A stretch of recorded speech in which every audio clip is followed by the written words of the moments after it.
Thank you for staying with us. It's still iBrandTV, and it's time to delve into another topical issue. Now, footage of brutal and inhumane treatment of African migrants attempting to cross an international border from Morocco to Spain surfaced on Twitter over the weekend. You had the African Union has called for an investigation into the deaths of many African migrants at the Spanish border town of Melilla. Officially, 23 migrants were reportedly dead, but some reports put the death toll at about 100. On Friday, approximately 2,000 migrants stormed the heavily fortified border between the Moroccan region of Nador and the Spanish enclave of Melilla. According to Moroccan authorities, 140 police officers were wounded in the ensuing violence. It was the heaviest death toll in years of such attempts to cross the frontier into Melilla. Now, joining us to discuss irregular migration, among others, is our own in-house correspondent, iBrandTV. Good morning. Samson, good morning. Good morning, iBrandTV. It's good to have you here. Thank you for joining us. Thank you very much for having me this morning. Of course, you guys are not looking bad. Thank you. Yeah, you're looking good yourself. You know, yeah, we're used to having you on the field. Yeah, so it's good to have you in the studio. Dressed suit and look all dashing. It's nice being here with Margaret. Why Margaret? Why do you have to pick Margaret for me? No, I just want to talk specifically on you because you know, outside the studio, you know, you used to attack me. Oh, really? You have to bring it up. I'm going to give it back to you now. Okay, let's talk about this. Over time, we've had these, migrations, and oftentimes they result in, fatality. You have lives lost. Sometimes it's on the Mediterranean with boats capsized, among others. Now, this latest tragedy, what do you make of it? Of course, we've had issues of illegal migration, Africans trying to cross to Europe. It's been an issue that have been on the front burner of the media for years. Samson, the truth is, this is going to continue. It's not going to end now. And the reason is because of what? People want to move to areas where they can survive. Hunger and starvation is hitting Africa strongly on a daily basis. Our economy is coming down. And if you put together what is making these people leave Africa, especially Nigeria, of all the illegal migrants put together, over 70% are from the West African region, which of course Nigeria is one of the countries that is contributing mostly to all these activities. Now, if you come down to Africa and trickle down to Nigeria, you ask yourself certain questions. I asked a man the other day, I said, if for instance, there's an American flight at the international airport to say, if you can get into this flight, you're going to America and we're going to use you as slave for 2 years, after which we'll give you documents and papers for you to live here as a citizen and earn a living. I said, you see a father fighting the son to first of all get into that flight. It's hardship. Now, just last year, I got a call from the United Nations office in Abuja, because I've done series of reports on illegal migration, on returnees, especially those returning from Libya, trying to cross from Libya to Spain. Of course, I've done some reports, I've done follow-ups and all that. So they called me and they were asking me, what are the issues? I thought the issues are clear. The people want to survive. They're going for greener pasture. Here in Africa, we don't have what it takes to help our youths grow. The economy is bad. The society is bad. People are living below the standard of living. And you can't have a man sit inside his house and die of hunger and starvation. He will want to run. You see, let me tell you, the implication of all these things that we're saying is not just these ones. We also have another set of migrants, but it's not illegal. But for me, it's brain drain. Do you know that over 70% of the doctors we train here, on a monthly, on a daily basis, they are moving to the Western world. They are moving. And we say we don't have doctors here. Our hospitals and health centers are going down, but they are moving. Where are they going to? Why are they going there? Now, of course, they are going to look for greener pastures. Now, looking at how exceptional they perform over there compared to how they perform here, one would want to say that our doctors are not doing so well, but over there they win awards, they being cured to so many diseases and Great ailments. research. Now let's even look at those who are doing the migration illegally. Now there's a place of the system you are in not favorable for you and not meeting your needs. But how about the place of you as a person? Having to survive is one thing, but having to die while trying to survive, is it something you would prefer and have your families who are hoping on you to become probably fatherless, motherless, or without sisters or brothers? So one part is on the government, and the part on the people too. That you can even go as little as saving your money. If you really, really want to move, you could save for it. Don't you think so? Margaret, you see, as much as we want to condemn illegal migration here, I stand to condemn it because I know what follows in the process of getting to cross the Mediterranean to go to Europe. Because I have seen people, I have met people who did it and they have been repatriated and are here now in Nigeria and they are doing well. As much as we want to condemn it here, but let's not forget that the system we have put in place does not even encourage the Nigerian youth to do anything. In the first place, do you expect a young man having gone through school for 4 or 5 years and the parents, they've sold all what they had to send him to school? Now the man is out from school, ready to work. First, there are no jobs. Then when you say create a job for yourself, is there an enabling environment for that job or that business to strive? No, we don't have light in Nigeria. So when you are doing a business in an environment where there is no electricity, so how do you grow? When over 80% of what you make as profit, you are using it to subsidize electricity. Now let me tell you, over 5 years ago, I did a story on illegal migration. Now, after I did that story, then there's this follow-up. There was an uprising of people trying to cross the desert, the Sahara Desert, to Libya, and all that now brought about after some few years, the present governor of Edo State going to Italy, going to Spain to discuss with the United Nations and find out what is making these people try and cross. It's a big risk they are taking. The risk is a 50-50 chance. You either survive it or you die trying. Now, if you have come across people who have passed through that Sahara Desert, yes, if you have come across them, most of them are not mentally balanced anymore because of the experience. It's tragic. Now, why are they going? They are going because when you see somebody who has traveled to Italy and the person has spent, or Spain, the person has spent like 3, 4, 5 years, and the person is back home, is now developing his father's property, is now building a house, is sending cars down and all that. It is your own parents in the house that will be telling you that you didn't see Osaro. Osaro is now in Italy. Okay, he's bringing money, and they push you, and you get to the road and start going on that dangerous journey. Okay, just to come in here now, you mentioned that you've done stories. You are iBrandTV senior correspondent, and over the years you've had to be in the field and you've had to report stories that relate to illegal migration. You also mentioned something that struck me, that when you meet those people, that some of them are not mentally stable because of the experiences. So that's just a surface statement. So I want to know, in your years of experience, you've done some reports. Reports take needs in-depth research, which I'm sure you're good at. So what are those stories you've heard or experiences these persons have shared that would make you say that most of them are not, or some of them are not mentally stable due to their ordeals and experiences in the Sahara Desert? Okay, let me give you an example. In 2018, we had some repatriated or returnees from Libya.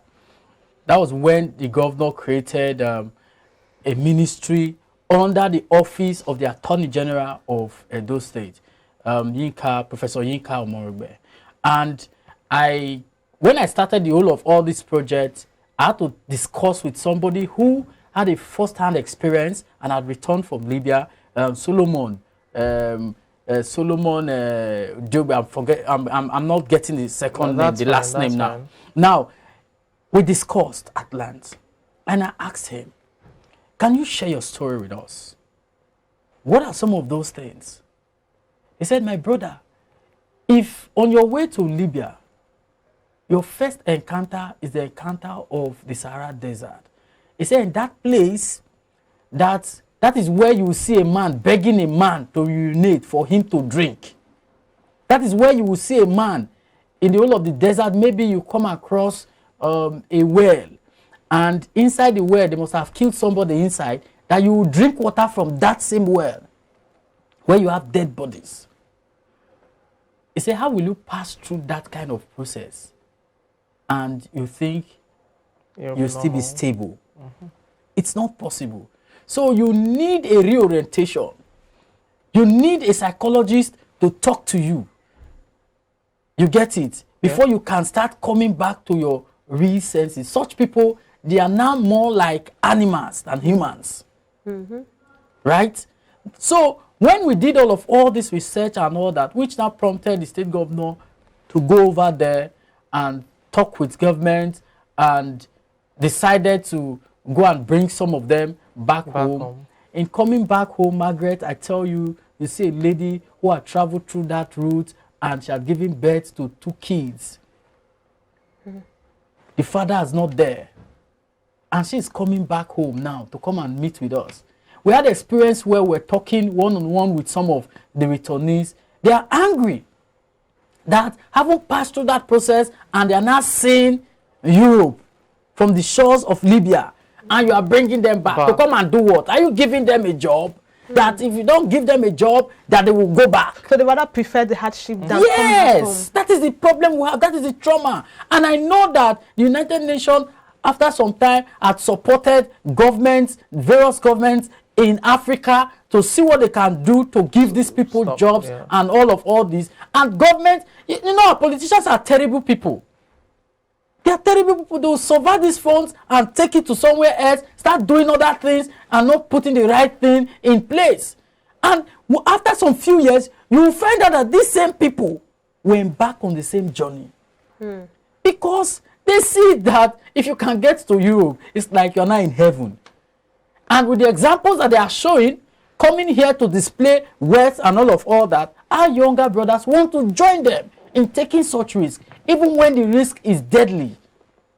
But looking at this now, I mean, you've talked about, you know, the mental and psychological trauma that they go through, talking about the returnees.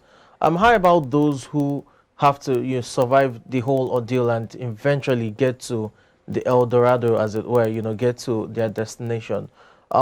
Did you have an encounter with a few of them? I know you said the governor met with some of them there.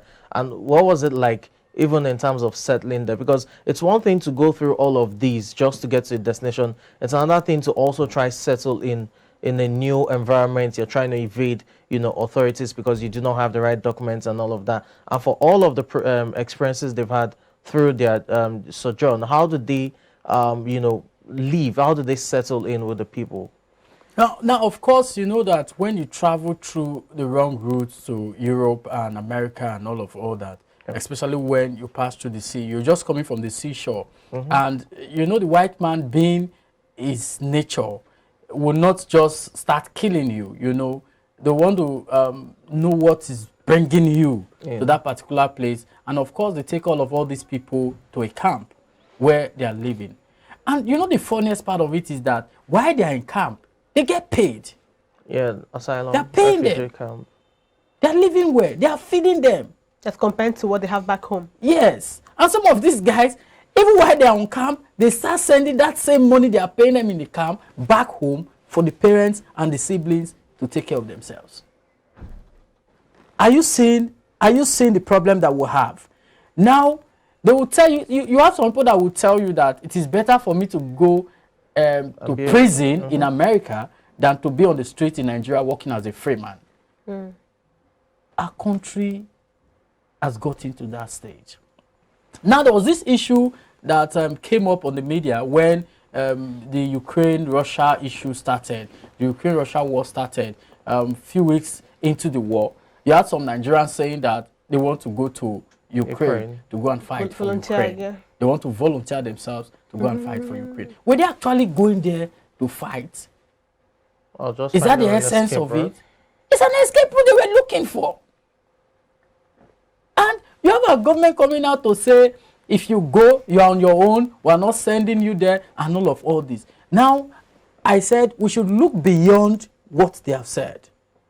If a son is telling the father that I am no longer interested in the activities of this home, I don't want to stay in this house again, I don't mind going to the neighbor's house where there is fire, then the father should begin to think, what do I do to make my son stay at home, to make my home comfortable for my children, and not say it's none of my business, you can go and die. Now that brings me to this question. You mentioned that the governor of Edo State had to at some point travel, and now, well, there's been talks which may not be based on facts that some of these people, or a large number of these migrants from Nigeria, come from a particular state in Nigeria, which is Edo State. Like I said, it may not be based on fact, but then there have been talks surrounding it. And now with what the statement you made that the governor of Edo State had to go because a lot of people, now what's piqued his interest?